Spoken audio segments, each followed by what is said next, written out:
Hello বন্ধুরা, কেমন আছো? আশা করি ভালো আছো। আর আজকে তোমাদের সঙ্গে শেয়ার করতে চলেছি হোমমেড দই ফেসিয়াল। তোমরা বাড়িতে কিভাবে দই ফেসিয়াল করবে এবং স্কিনে জেল্লা ফেরাবে, স্কিনে যে কালো কালো দাগ থাকে সেগুলোকে দূর করবে, সেই জন্য আজকের এই ভিডিওটা অবশ্যই দেখো। তা চলো, তার জন্য আমি এখানে প্রথমে দইটাকে জল ঝরাতে রেখে দিয়েছি। দেখো, এইভাবে টক দই নিয়ে তোমরা কিছুক্ষণের জন্য 10 থেকে 15 মিনিটের জন্য জলটাকে ঝারিয়ে নেবে। নেওয়ার পরে এখানে আমি একটি বোলের মধ্যে 1 চামচ নিয়ে নিচ্ছি টক দইটা। টক দই কিন্তু প্রচুর পরিমাণে ল্যাকটিক অ্যাসিড থাকে, যেটা আমাদের স্কিনের কালো দাগ দূর করে, জেল্লা ফেরায় এবং স্কিনের উজ্জ্বলতাটাকে বজায় রাখতে সাহায্য করে, তারুণ্যতাটাকে ধরে রাখে। দেখো, এরপর আমি এখানে দিয়ে দিচ্ছি 1 চামচ মধু। মধুটাকে দেওয়ার পর এখানে আমি ভালো করে এটাকে মিশিয়ে নেব। দেখো, মধুটা তোমরা যদি পিওর হয় তাহলে তো খুবই ভালো হয়। খাঁটি জিনিসটাই বেশি ভালো কাজ হয় স্কিনের মধ্যে, স্কিনে বলো খেলেও তাই। যেটা তোমরা করবে সেটা হচ্ছে খাঁটি হলে সেটা বেশি ভালো উপকার পাবে। এরপর আমি এখানে এটাকে মিক্স করার পরে আমি ফেসের মধ্যে এটাকে অ্যাপ্লাই করব। আর ফেসে এটাকে অ্যাপ্লাইটা পুরো ফেসের মধ্যে প্রথমে এটাকে ভালো করে লাগিয়ে নিতে হবে। রাব করে করে লাগাবে। রাব করে করে লাগানোর পরে আমরা এটাকে দুটো হাতের সাহায্যে ভালো করে 2 থেকে 3 মিনিটের জন্য একটু রাব করে নেব। এটা আমাদের ফেসের ডিপলি ক্লিন করতে সাহায্য করে এবং ফেসের উজ্জ্বলতা তো বাড়াবেই। আর দেখো, মধু আমরা যদি ডেলি ওয়ারে ব্যবহার করতে পারি তাহলে মধু আমাদের স্কিনের তারুণ্যটাকে বজায় রাখে, স্কিনের যে বয়সের ছাপ এসে যায় সেই ছাপটাকেও দূর করে এবং স্কিনটাকে মসৃণ তৈরি করে দিতেও সাহায্য করে। যাদের প্রচণ্ড রাফনেস আছে সেই রাফনেসটাকেও দূর করে দেয়। দেখো, এইভাবে আমি 5 মিনিট এটাকে রেখে দিয়েছি। রেখে দেওয়ার পর একটি টাওয়াল বা পাপের সাহায্যে এটাকে ভালো করে রিমুভ করে নিতে হবে।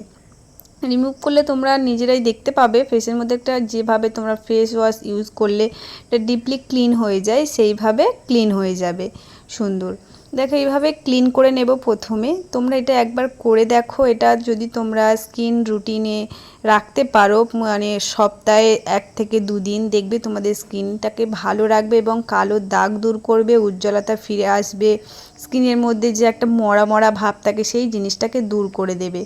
দেখো, এবার আমি পরের স্টেপে আবারও নিয়ে নিচ্ছি বলতে এখানে প্রথম নিয়ে নিচ্ছি 1 চামচ চালের গুঁড়ি। চালের গুঁড়িটা হতে হবে একদম মিহি আর ঘরের তৈরি চালের গুঁড়ি নিয়ে নেবে, তাহলে বেশি ভালো কাজ হবে। দেখো, বাইরে থেকে কিনে আনলে ভেজাল থাকতে পারে, সেই জন্য বললাম। তা যাই হোক, তারপরে এখানে আমি নিয়ে নিয়েছি 1 চামচ আবারও জল ঝরানো টক দই। এই টক দই দুটোকে দিয়ে ভালো করে মেশাতে হবে।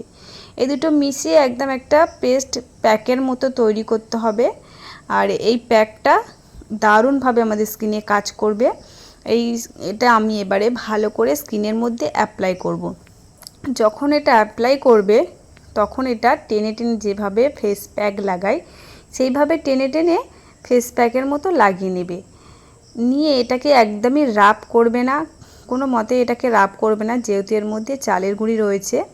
আর চালের গুঁড়ি আমাদের স্কিনের ডিপলি ক্লিন করে, মরা কোষটাকে দূর করতে সাহায্য করে এবং আমাদের চামড়াটাকে টান টান করতে সাহায্য করে। এবং এটা যদি প্রতিনিয়ত ব্যবহার করতে পারো তোমাদের স্কিনের ফেয়ারনেস বা ফর্সা ভাবটাকে তৈরি করে দিতে পারে। দেখো, এইভাবে আমি পুরোপুরি ভালো করে স্কিনের মধ্যে এটাকে লাগিয়ে নেব। আর এটা পুরো একদম ফ্যানের হাওয়ায় কোনো মতে শুকাবে না।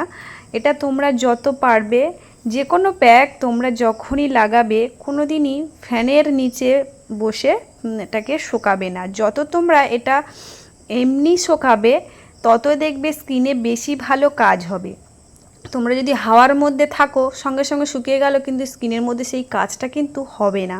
তাই হাওয়ার মধ্যে বসে একদমই এটাকে শুকাবে না। দেখো, এটাকে আমি রেখে দিয়েছি 15 থেকে 20 মিনিটের জন্য। রেখে দেওয়ার পর একটি পাপের সাহায্যে আমি এটাকে ক্লিন করব। যখন তোমরা ক্লিন করবে একদমই রাব করবে না, বারবার বলছি এটাকে রাব করার দরকার নেই। আর এটার মধ্যে যেহেতু স্ক্রাবিংয়ের ভাব থাকে তাই রাব করবে না, একটু জাস্ট এটাকে ভালো করে ক্লিন করে নেওয়ার পর একটু জল দিয়ে ভালো করে ফেসটাকে ধুয়ে নেবে। ধুয়ে নেওয়ার পর তোমরা নিজেরাই দেখতে পাবে স্কিনের মধ্যে একটা ফর্সা ভাব, উজ্জ্বলতা, কত সুন্দর ব্রাইটনেস এনে দিয়েছে, বা স্কিনের মধ্যে একটা নরম ভাব, সফটনেস ভাব তৈরি করে দিয়েছে। তো চলো এটা এখানে কিন্তু শেষ না, এখানে অবশ্যই তোমরা টোনার বা জেল যেটা তোমাদের রয়েছে, রোজ ওয়াটার যেটা রয়েছে সেটা তোমরা ব্যবহার করবে। একদমই প্যাক লাগানোর পরে, যে কোনো প্যাক লাগানোর পরে কোনো মতে স্কিনটাকে এমনি এমনি ছেড়ে দেবে না। তাতে তোমাদের উল্টো এফেক্ট কি হবে, বয়সের ছাপ পড়বে বেশি, স্কিন তাড়াতাড়ি ঝুলে যাবে, কুঁচকে যাবে। তাই অবশ্যই এগুলো লাগানোর পর এই জিনিসগুলো ব্যবহার করে নেবে। দেখো এরপরে আমি এখানে একটি ময়শ্চারাইজার ব্যবহার করে নিচ্ছি। তোমরা চাইলে এখানে জেল ব্যবহার করবে। যারা গরমের জন্য ব্যবহার করতে চাইছো না ময়শ্চারাইজার, জেল ময়শ্চারাইজার ব্যবহার করো বা জেল ব্যবহার করো, যে কোনো কিছু এখানে ব্যবহার করে নেবে। তো চলো বন্ধুরা, ভিডিওটা তোমাদের কেমন লাগলো, আশা করি ভালো লেগেছে। আর যদি ভালো লাগে অবশ্যই একটা লাইক কমেন্ট করে শেয়ার করে দিও। আর আমার পাশে থেকো, আরও যদি নতুন ভিডিও দেখতে চাও অবশ্যই চ্যানেলটিকে সাবস্ক্রাইব করে রেখো। আমি নিজেই ফিল করছি যে কত সুন্দর একটা সফটনেস ভাব এনে দিয়েছি। দেখো এই জিনিসটা যাদের প্রচণ্ড ড্রাই স্কিন তারা কিন্তু দারুণভাবে কার্যকরী, তাদের স্কিনের জন্য আরও বেশি। তাদের স্কিনটা কিন্তু ইনস্ট্যান্ট সফট তৈরি করে দিতে পারে এই দারুণ একটি ফেসিয়ালে, দই ফেসিয়ালে। তা চলো বন্ধুরা, টাটা, আজ তাহলে আসি, ভালো থেকো, সুস্থ থেকো।